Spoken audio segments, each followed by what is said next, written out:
যে কোনো রাজনৈতিক দল চাইলেও যে সবকিছু ভালো করতে পারবে না, ভুল ত্রুটি থাকতেই পারে। এই পৃথিবীতে সব মানুষ, সব সংগঠন, ইনস্টিটিউশন যাই বলি না কেন, কিছু ভুল ত্রুটি থাকতেই পারে। সরকার বলি, দল বলি, যেভাবেই যা বলি না কেন, তারপরেও যদি আমরা দেখি বাংলাদেশের মানুষ বাংলাদেশি জাতীয়তাবাদী দলকে যতবার সুযোগ দিয়েছে, এই দেশের জন্য বাংলাদেশ জাতীয়তাবাদী দল এই দেশের মানুষের জন্য ততবার ভালো কিছু করার চেষ্টা করেছে।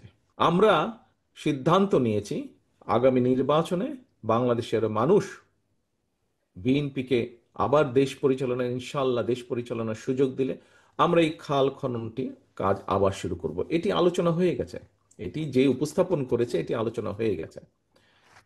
এখন কেন করব, অনেকগুলো কারণ আছে। আমরা কি দেখেছি, শহীদ রাষ্ট্রপতি জিয়া রহমান যখন খাল খনন করেছিলেন, খাল খনন করার মাধ্যমে উনি একদিকে যেরকম বন্যাকে নিয়ন্ত্রণ করেছিলেন, আরেকদিকে ঠিক একইভাবে ফসলের সেচ ব্যবস্থার উন্নতি ঘটিয়েছিলেন। তার ফলে যেটা হয়েছিল, বাংলাদেশের যেখানে একটি ফসল হতো সেখানে দুটি ফসল হওয়া হলো, শুধু পানি সরবরাহ ঠিকভাবে পাওয়ার জন্য, সেচ সুবিধার জন্য।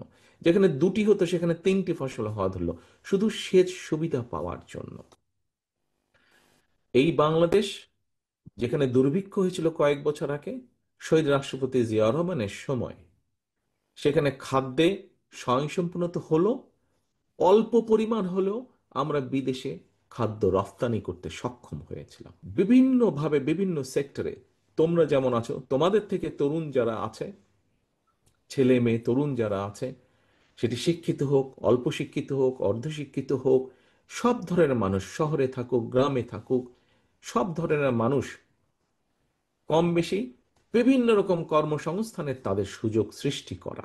আজকে যে আমরা রেমিটেন্স নিয়ে গৌরব বোধ করি, আমাদের প্রায় 1.5 কোটির কাছাকাছি মানুষ, বিশেষ করে মধ্যপ্রাচ্যে 1 কোটির মতন মানুষ থাকেন, সেখান থেকে তারা কষ্টার্জিত অর্থ দেশে পাঠান, যেটি দিয়ে দেশের মানুষের বহু চাহিদা পূরণ করা হয়। এই যে রেমিটেন্স, এই যে মানুষগুলো সেখানে গিয়েছিল, এই মানুষগুলোর যাওয়ার উপায় বা ব্যবস্থা তৈরি করেছিলেন শহীদ রাষ্ট্রপতি জিয়াউর রহমান যখন দেশ পরিচালনার দায়িত্বে ছিলেন। এই মুহূর্তে 8 থেকে বছরে 10 লক্ষ মানুষ কর্মসংস্থানের জন্য বিদেশে যাচ্ছে, কিন্তু এই কর্মসংস্থানগুলো, যে কাজগুলোকে নিয়ে তারা যাচ্ছে, আমরা যদি বিভিন্নভাবে এই মানুষগুলোকে যদি আমরা বিভিন্নভাবে ট্রেনিং দিতে পারি,